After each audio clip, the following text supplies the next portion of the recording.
I hope that you all had a good Easter and your celebration went well.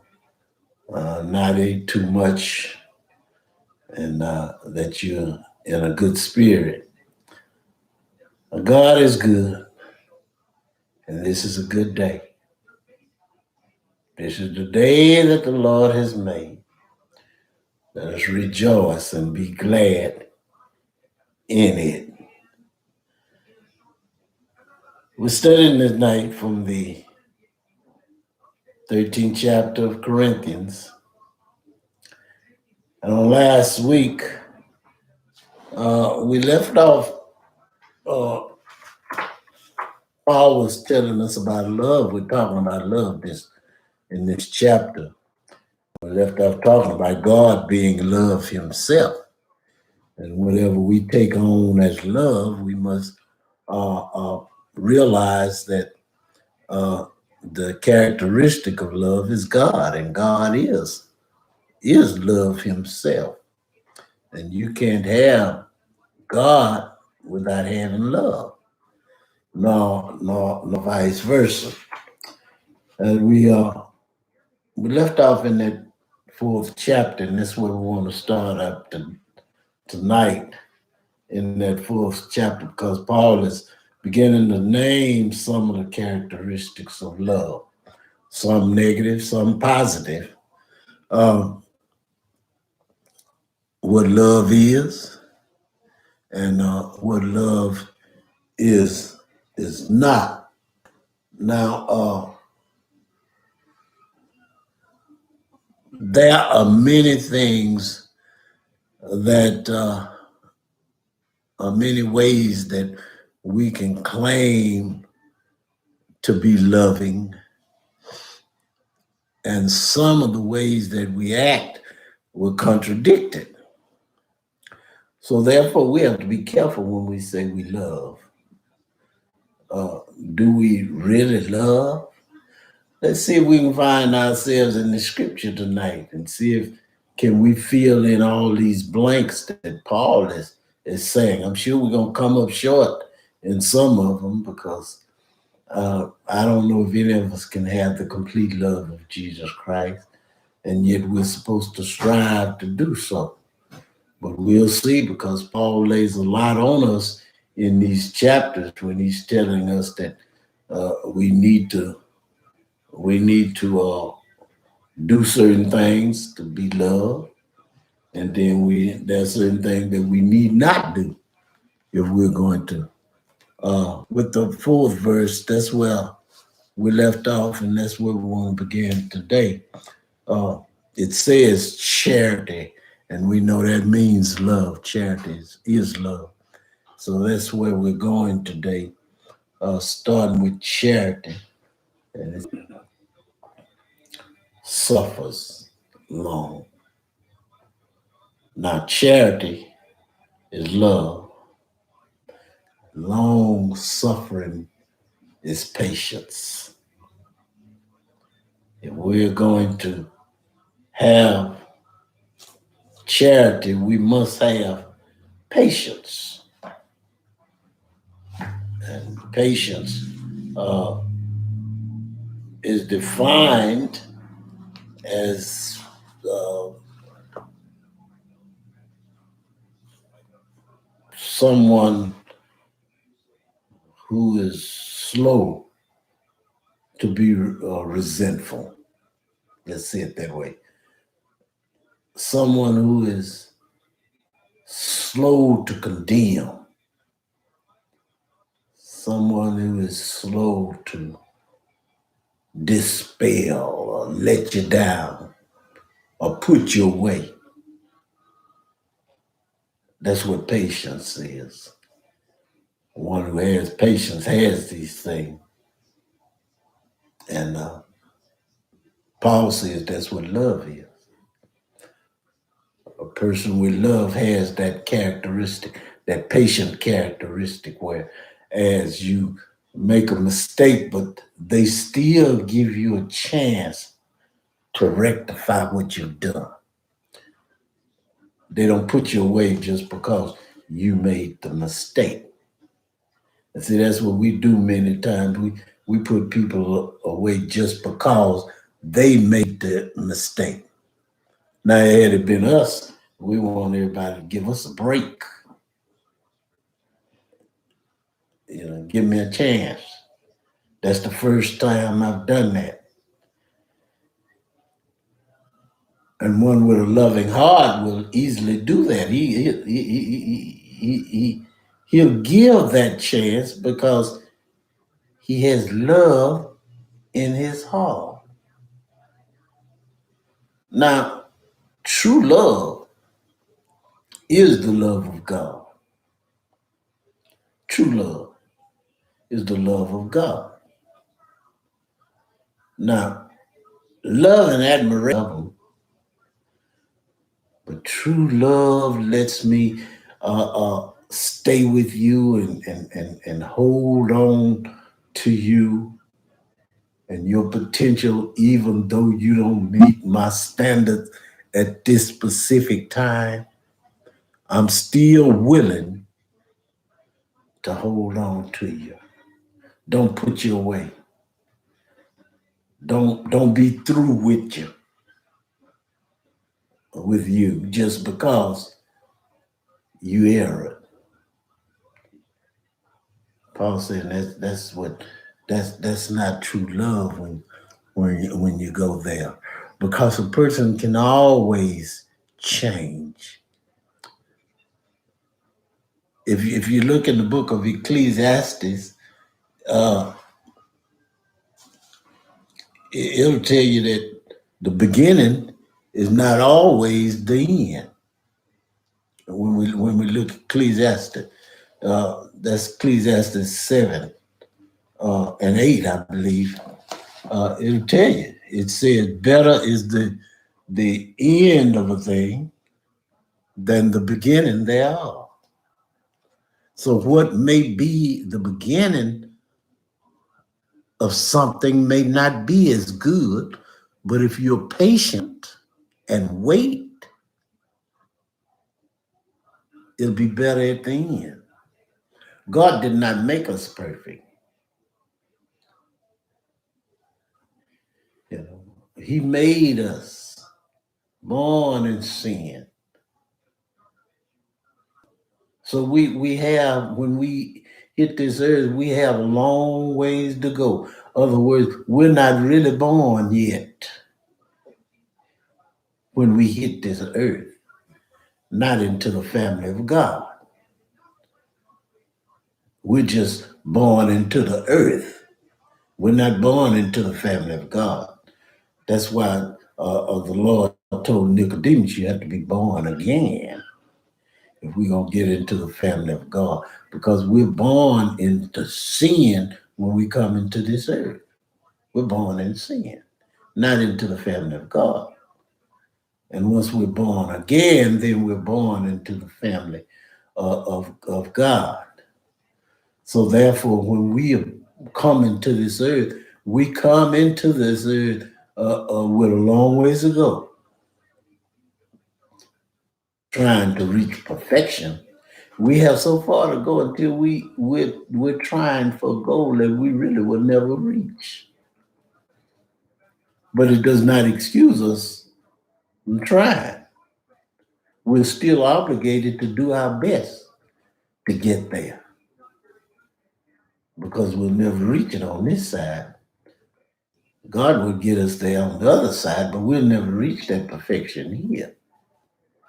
So therefore, we all come short in some way in the glory of God. I hope you keep up with me. Nobody's perfect. We all come short. We fall short of the glory of God. So therefore, the love in us and the God in us reveals to us that we must be patient with one another because of the God in us. And if you don't have that kind of love in you, then you have to wonder about the God on the inside of you. Because God generates love in our hearts to let us know, though they err at that time, if I keep praying with them,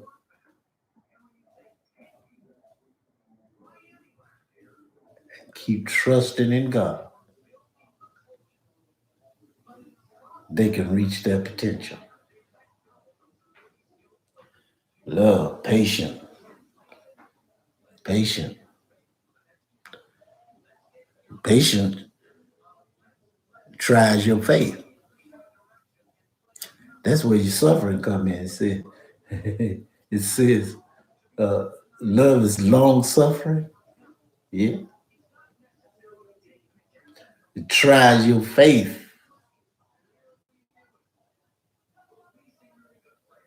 Love does. It'll try you.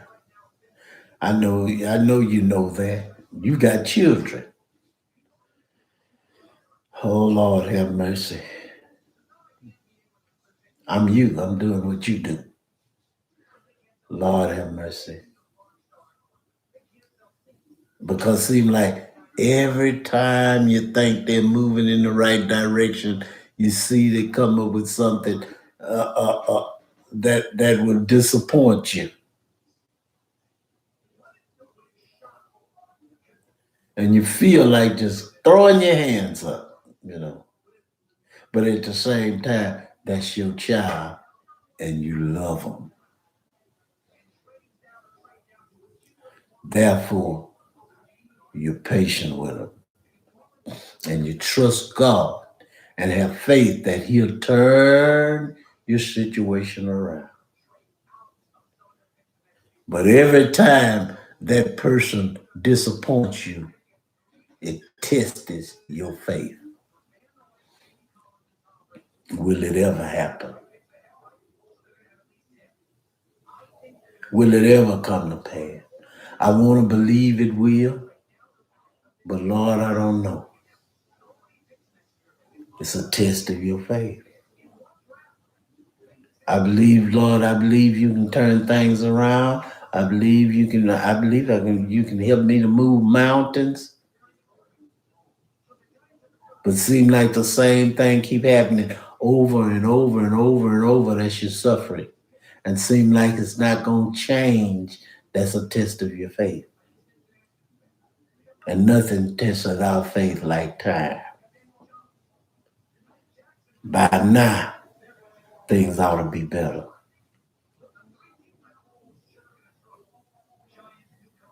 But I love them. So I'm going to give them another chance. Isn't that what God did to us? His love for us. Every time we mess up, another chance. Oh, there's sometimes when if it was us, we'd be wiped us off and started over again. God said, no, give them another chance. And we don't have to take this thing collectively, universally. We can take it personally and look at ourselves, how God has dealt with us, why we are who we are, how we got to where we are today. It was the love of God. We aren't worthy to be here, but the love of God puts us here. And I know the Lord suffered with us. I know that. I know I've tried it. I mean, speaking personally, I know I've tried the Lord. All the things He told me to do, to think, places He told me to go, I wind up going the other way, doing what I wanted to do, going where I wanted to go, saying what I wanted to say, acting the way I wanted to act. And by right, God should have wiped me off by now. Justice would have. But the grace of God said, no, give him another chance. Why? Because God is love. He loved me so much until he prepared a way for me even before I got here. Through the death, burial, and resurrection of Jesus Christ. We celebrated yesterday. My way was already prepared for. My chances was already here even before I got here. My next chance was already here because Jesus came and died for me and left me all these chances. And Jesus came because God loved. God so loved the world. That's why Jesus came, because God loved me. God loved you. And that's why you're still here. Not because of what you are, because of what you've done or your goodness, but because God loved you. And that same love has to be reciprocated from you to somebody else. You'll never be able to love like God loves, but you got to do the best you can because of the God in you. There's a person out there that need another chance from you. A person that know they haven't been their best, but they need another chance. Do you have that kind of love? They know they talked about you. They know they low rated you on the telephone. They know they gotten behind your back and did things. They know they spoke ill will against you at your job. They know they went to the boss with some bad stuff on you. But do you love them enough to give them another chance? Even though you suffered through what they had put upon you, do you have that patience to give them another chance and say, this is what this thing is now? But I trust and believe that it's going to be better later on. That's the way you got to trust in the Lord. You don't, it's not about what it is right now. It's about what it's going to be. It's not about what you did to me yesterday. I got trust and faith that you're going to be a better person tomorrow. Where do I get that from? The love of God in me toward you. I can forgive you for that. Oh, yeah. I think about it every now and then. That's the suffering part. Yeah. Love suffers. When I think about how they lied on me, when I think about how they mistreated me, that's the suffering part. But love suffereth. Patience. It suffereth wrongdoing. Not just for a day or two, but it suffers a long time. That's what love is. Love is just not something that's easy to have. And let me tell you, people that don't have God in their life, they can't do that. It's impossible. It's hard for a Christian to look over things and love somebody. I'm not talking about like somebody. I'm talking about really love them. Because people who like folks, they'll like them today and dislike them tomorrow. Yeah. If they don't come up with the right attitude, if they don't look the way they did yesterday, if they don't have a gift for me on my birthday, so I liked them yesterday, but today my birthday, I didn't come up with no gift. I don't like you today. I dislike you. I used to like you until this other guy or this other lady came along. Now I don't like you no more. I find myself jiving with her and clicking with them a little better than I do with you. So we're not talking about like here. We're talking about love.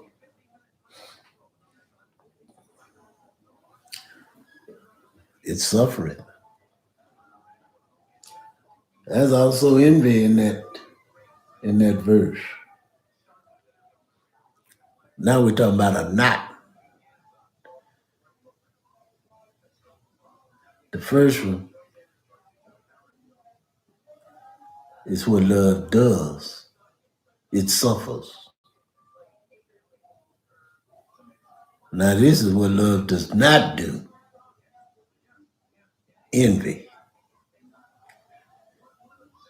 Love does not envy. Mm-mm. Ain't no envy in love because you got something that I don't have. I'm envious. Oh, I actually did you see yourself in all of this because some of this here is gonna point right at you. Envy is really something. It's a little different than jealousy because jealousy is wishing you had something that somebody else had. Envious is just you hate to see them with it. Whether you got it or not, you don't have to want it. You just don't want them to have it. That's envious there. You ain't even thought about it until they came up with it. And now you see them with it, you envious because they got it.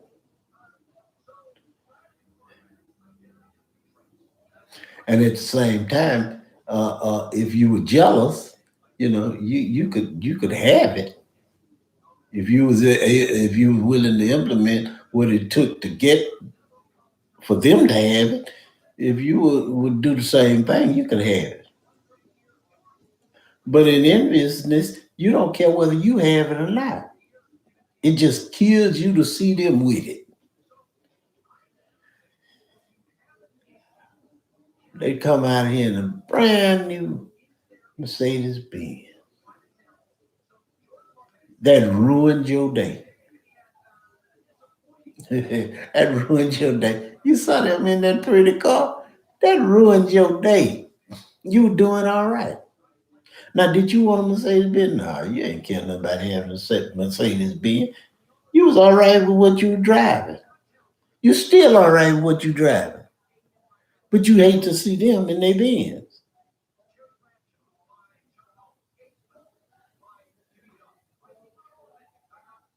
You hope something happen, they can't pay the note. You just hope something happen that is repossessed or they lose the job because you're so envious in your heart against that person. There is no love there. There is absolutely no love there. Love is not envious. Love is when I see you in your brand new ride or you done bought you a new crib and I can't wait to ride with you. Give me a ride in your new ride. Love is when I can walk up there and say, this is a beautiful car you got. I don't have to dodge you or make like I haven't seen your car or ignore that you even have it. Do everything I can to keep from complimenting you. That's enviousness.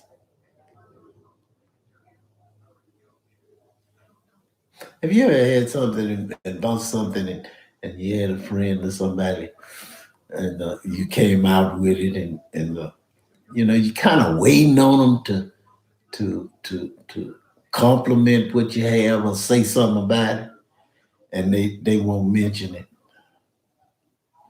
You know they've seen it, and then they won't mention it.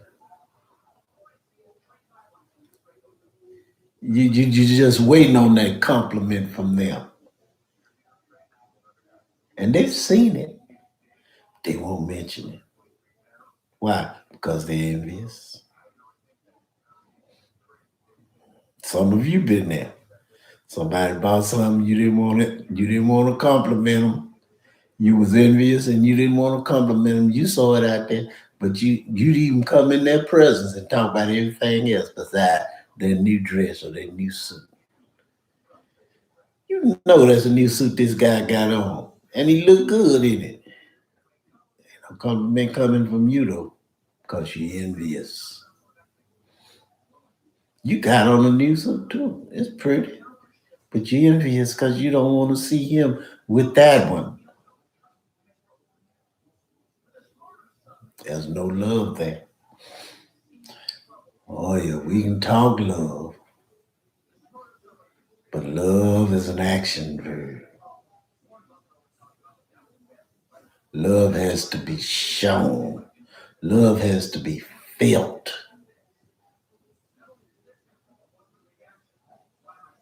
It's an action word. And enviousness does not show love. Lord, take this away from me. Because envy will cause you to lose sleep. It will. If you envious of some person, they've gotten something and you don't have it, and then really it's not a matter of you having it. You don't really want it. You just envious of them having it. Don't you know that'll cause you to not sleep at night? You be going to bed thinking you finna go to sleep, and then but you envy them so much until you can't rest. It's difficult to be in a position like that. I don't want to lose no sleep over what somebody else has. You can't sleep. But love is not envy. Love is when I'm glad to see him with it. I'm glad to see you with it. I see your car out there. That sure is pretty.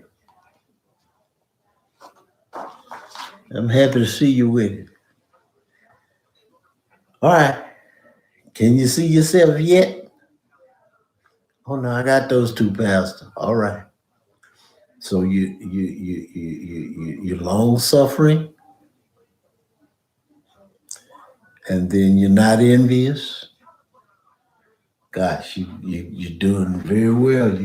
You're going 100 miles an hour there. Well, are you puffed up? Are you puffed up? You're not puffed up, are you? Because if you're puffed up, that's not love. It's not love if you're puffed up. Because you got a little blessing, you gonna stick your chest out and walk by somebody else and change your attitude. Remember that?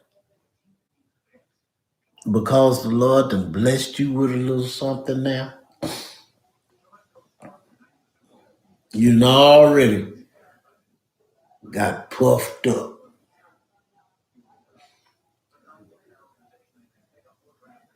You're in a new house now. Now you used to have people invite you used to invite people to your old house. They come on in, y'all. Now you got a new house. Wipe your feet. Well, look, make sure y'all shoes are wiped up, and all of a sudden everything changed. They're not. It's not homely anymore. Your friend not is welcome. I get tired of you getting tired of them dropping by all the time. Now used to be calling them to come over at the other house, but now you got puffed up. Yeah, you puffed up. You got a new job. You're wearing better clothes now. You puffed up. Same people you used to associate with, you didn't change your associates. They're not keeping up with you socially. You socialize with them, now you're running with this game because they more in your class. Well, what was these people to you? Did you love them when they were there for you?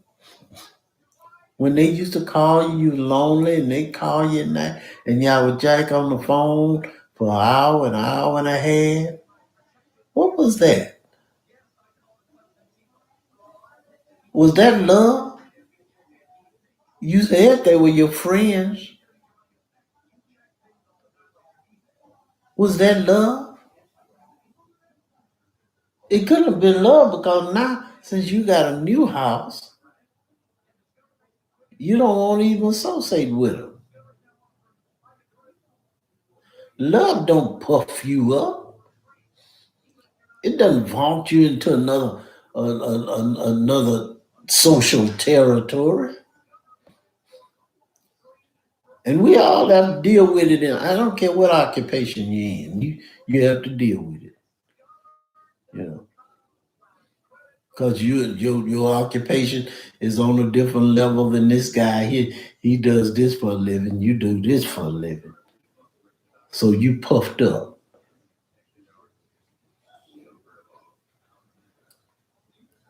just because you're a lawyer and he cleans windows.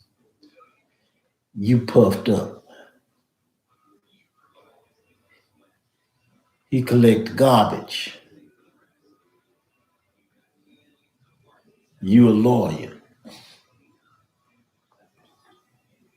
You puffed up. Well, I tell you the truth, I have more use for him than I do for you. You may think you all that, but actually I have more use for a garbage man than I do for a lawyer. Oh, lawyers good to be there when you need them. When you need them, you need them, and it's good to have them. But I need this garbage man at least twice a week, cause just like this lawyer is puffed up, he's gonna be too puffed up to help me with my garbage. I need somebody that's level headed and got a level head on them and humble enough to come by and get this trash and take it away from him a couple of times a week. It does not dictate who you are. Your occupation does not dictate who you are. I'd rather be a garbage man full of love than a lawyer with a lot of hatred and attitude and puffiness.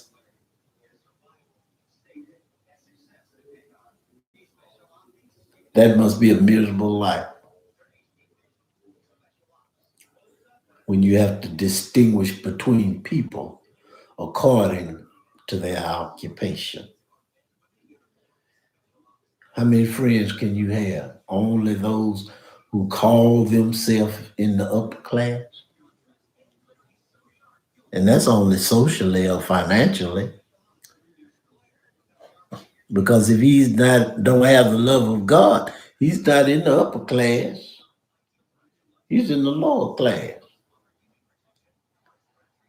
God is what vaults you up to the upper class. If you have love, you don't have to worry about that vauntiness or that puffiness. You're going to be who you are, whatever condition you live in.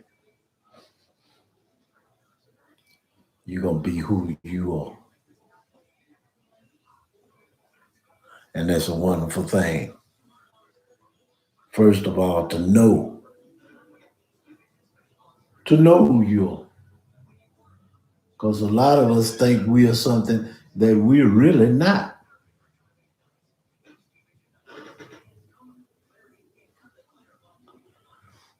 As we go into chapter verse 5 here, it says it does not behave itself unseemingly. Still talking about love. It does not behave itself rudely or disgracefully.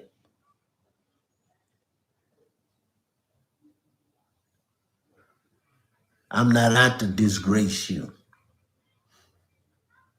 And this has a lot to do with the church at Corinth, because they were raising a lot of saying. Paul had put that in there.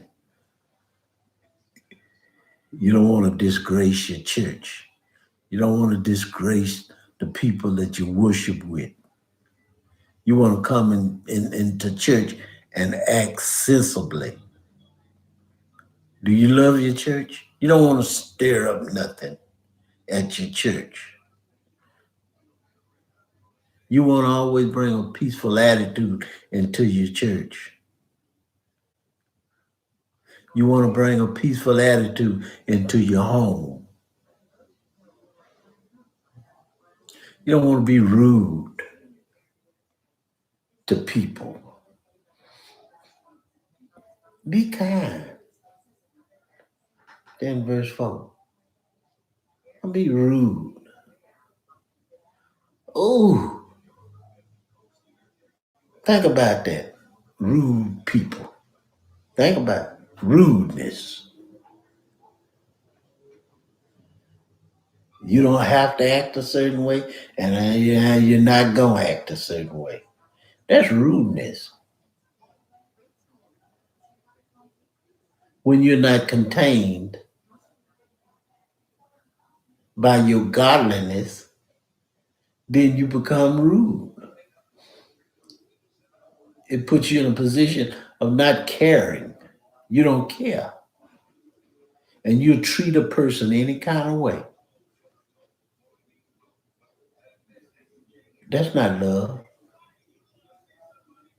When you say anything to a person, I'm sorry if it hurt your feeling, but I'm going to say it anyhow. That's rudeness.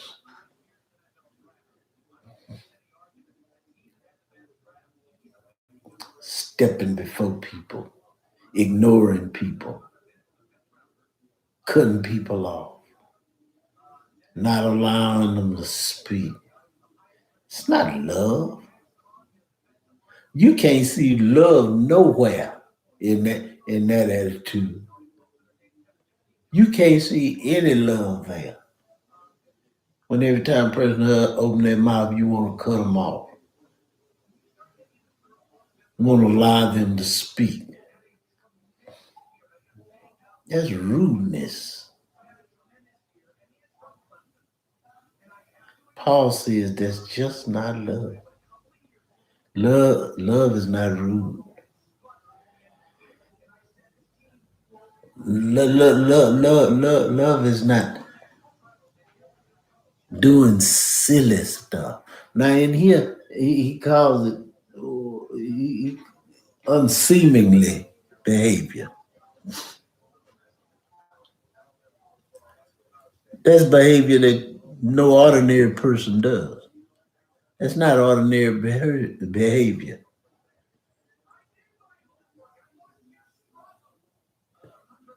Unseemingly. And a person full of love don't do that. Come in with no unordinary behavior. Everybody else sitting down, you want to stand up. Have a seat. No, it's all right. Well, everybody else sitting down. Everybody in the room sitting down. You want to stand up. That's rude. Did you know that? Everybody else sitting down, you have a seat.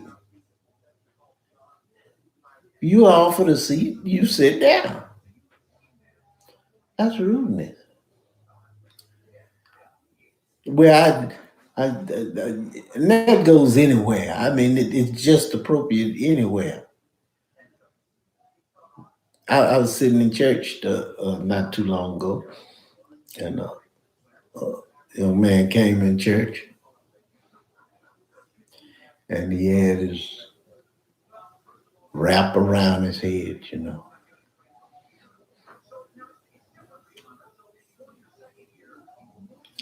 I I, I felt like the ushers or somebody was gonna ask him to remove it.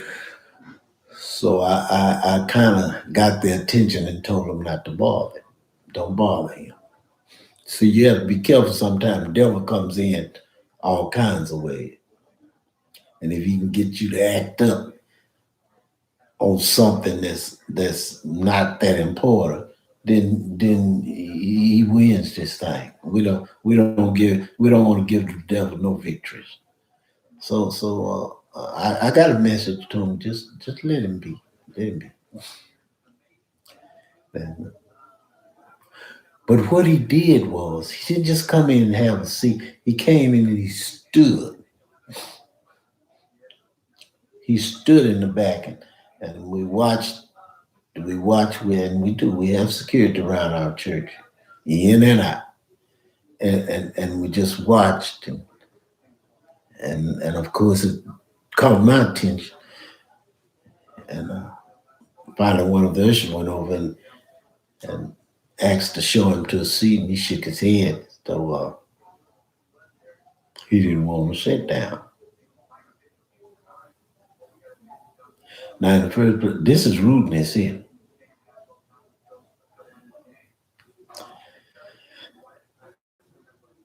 Of course, they didn't push the issue. It was a female usher. She didn't push the issue, but she got the trustee, one of our trustees, and he went over and I think it was a trustee and a deacon, if I can remember correctly, and they spoke with the gentleman, and finally he left the sanctuary. Now that's a case of Satan planting rudeness.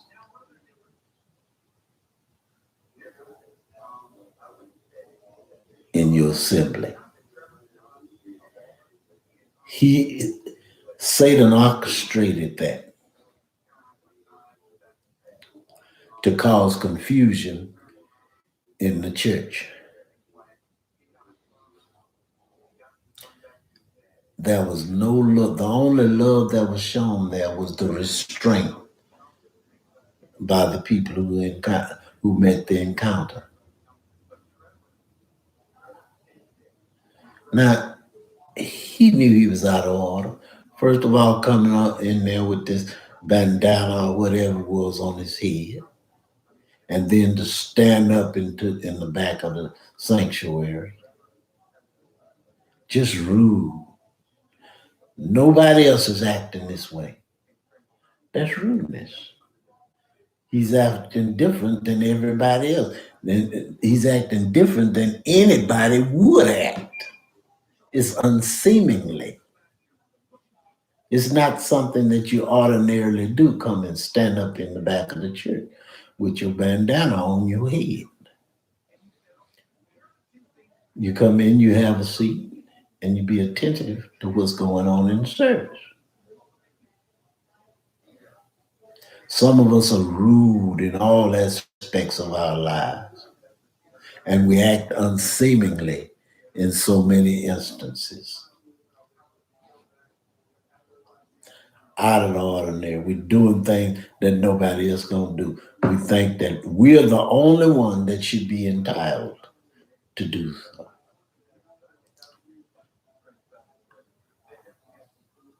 If the rule is this, we want to do that. That's not love. That doesn't betray any love in your heart. And once again, he's talking to the church, talking to the Corinthian church. Because I imagine we got some in Mount Canaan church, at your church, at that church and always want things to go their way. It just doesn't go that way. It goes this way. But you're determined to have it go your way. That's rudeness. You're pulling away from the congregation. You're pulling away from people doing the way it should be done, and you doing it in your own rude manner. That's rudeness. You're taking over. Acting unseemingly. Seems like you should do it this way, but you're the one that always do it the other way. That's rudeness. That's unseemingly. And he says that is not love. Because love doesn't act unseemly, does not seek her own. Don't care what the rest of the folk doing. I'm gonna do it my way. I'm doing my own way. I love. Love is when you can mesh and you can blend in with the other folk and merge it with the other folk for the good of the program, the good of the church. It's not love when you got to do it your own way. You have love for the church. You want everything to succeed, all the programs to succeed. You want everything to run smoothly. And smoothness is not having everything your way. You can't love in your home. Let's go to your house. Everything can't go your way in your house and portray love. If you have love in your home, you want to give a little. I don't care who you are. The wife, the husband. You gotta give to the wife sometime, give in. Can't go your own way all the time. So if you the head of your house, if you are, so what? At some time, you got to give in. Even if you don't know it right. You got to give in sometime. Sometimes I know I don't feel like things should go that way. But Sister Compton does. I just tell them, okay, you owe me one. I tell her she owe me one. I'm letting her know right then that this is the way I do it.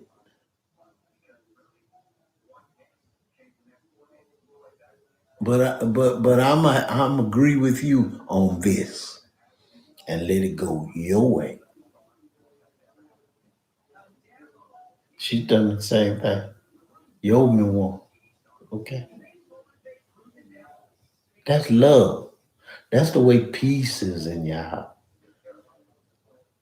It's such a chaos when you're fighting, trying to have things your own way. You pulling this way so it go that way. I'm pulling this way so it go that way. And we're getting nowhere because both of us we're in a tug of war and we're just pulling in opposite direction. No, let's have some peace. That's love. Love brings that thing together and causes us to make a decision that we're both comfortable with. That's love. That's love. That's love.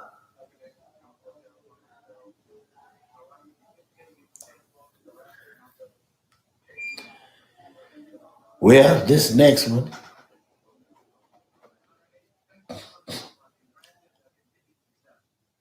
uh,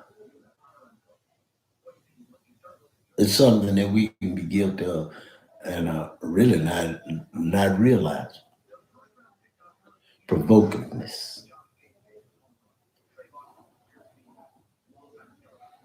Provoking folk. I didn't do nothing to you. I didn't say nothing to you. Yeah, but you can provoke without saying anything. That's to cause folk to do something that they don't really want to do.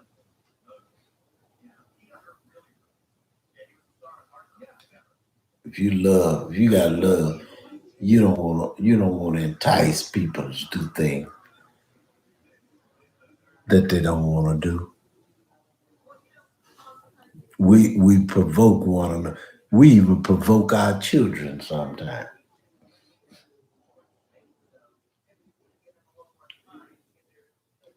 And it's not good when we provoke one another. Love doesn't do that.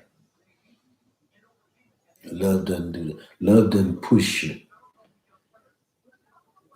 one into pushing another into a certain behavior. Persuasion is one thing, provokiveness is another thing.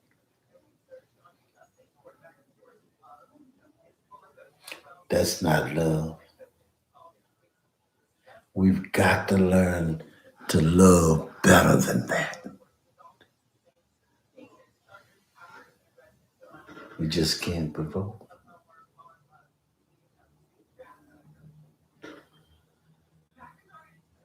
And we're going to finish this verse off, and then we'll be finished. So as a man thinketh, so is he. And if you think evil, it casteth out the love. You can't be loving and evil at the same time. And if you think evil, then you become evil. And if you become evil, then you're not loving. Because you can't be loving and evil at the same time. They're totally opposite. And when they come together, they clash. You just can't do it. You just can't be evil. So we have to regulate what? Our thoughts. You can't live a godly life, a loving life, and walk away all day with evil thoughts. I'm going to get rid of them. I'm going to get even with them. I'm going to do this. They did this to me. I'm going to do that. All these evil thoughts. You've got to contain your thoughts. You can't be that. And if you're not going to be that, you shouldn't be thinking that. And the God in you ought to keep you away from the thoughts of Satan's, the satanic mind. Your mind has to be changed. And God has to control your mind. Your mind can't be possessed by Satan, because if you're possessed by Satan in your thoughts, then you do demonic things in your living. Just will. It starts with your mind. Let this mind be in you. Remember that? That was in Christ Jesus. And if you have an evil mind, you produce evil thoughts. And if you have evil thoughts, it produces evil behavior. And then you can't have evil thoughts and have a loving spirit. Just can't happen. So you got to take your time and regulate your mind. Lord, come into my mind. Go to work in my mind. Don't let me fall to this spirit on the inside of me. Don't let me fall, regardless to how the world treat me, regardless to how the world behaves. I want to have the loving spirit that you have. And if the Holy Ghost can lead you into that thought. Your spirit's got to be different. It's got to be a godly spirit. If you're going to have a loving spirit, you got to have a godly spirit. You can't have a loving spirit with demonic thoughts. So control your thoughts, contain your thoughts. And when you get into those evil thoughts, because have you ever got into a mode? And we all have. I know I have. And you just be thinking about something evil all day. You can't every day. Every time you try to get your mind off of, you find yourself gazing at the wall, thinking about it. You're just in that evil mode, and you can't get your mind. That's a non-productive day. When you could have been worshiping, you thinking evil thoughts. How you gonna get even with somebody? That's an evil day. That's a bad day. Because of your thoughts. But your day is always better when you wake up with your mind on Jesus. There's so much that you can think about that will put you in a blessed position, in a position to have a blessed day.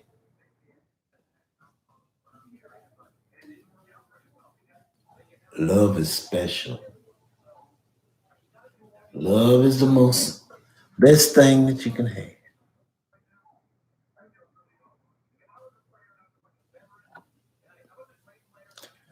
Best thing you can have in your life is love. So we'll continue on next week. We'll continue next week. We finished that 5th chapter. We just move on right on down. We're gonna do the rest of the chapter. Wherever we get to that we need to stop, that's where we'll stop.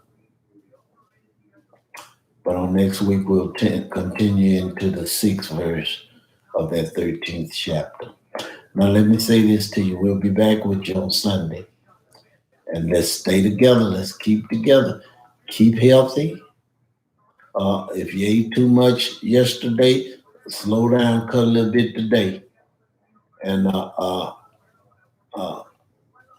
let your metabolism catch up and maybe do your exercise or two.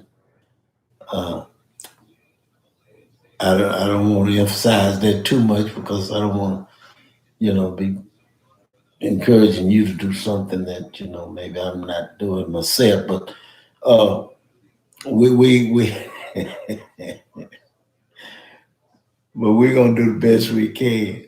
I miss y'all again, and I just can't help but keep telling you that because I want you to know I miss you. Keep in touch with one another, call one another, and let them know that you're thinking about them. And remember everything I told you. Stay out, stay away from each other. Um, and that doesn't sound like it's something that we would say, but it is. That's not mingle too much too close together until this thing is lifted off of us. It's gonna be lifted off of us. Let's just go back to patience. Let's be patient. Do what we have to do. Patience is suffering. You remember? So let's be patient. Let's suffer through this thing, and it'll be all right in the end. Uh, I want to thank you so much for your participation. I want to thank you so much for your cooperation and for what you're doing financially. Uh, thank you. You're doing your job. I appreciate that, but not only me appreciating it, your church appreciating it and showing your love for your church, and most of all, you're obeying God. That's what you're supposed to do. And sometimes we don't do what we have to do. It's not all in what we have to do. It's just what we're supposed to do to please God. It's just the right thing to do. Let's keep doing it. You're doing a good job. Let's keep doing it.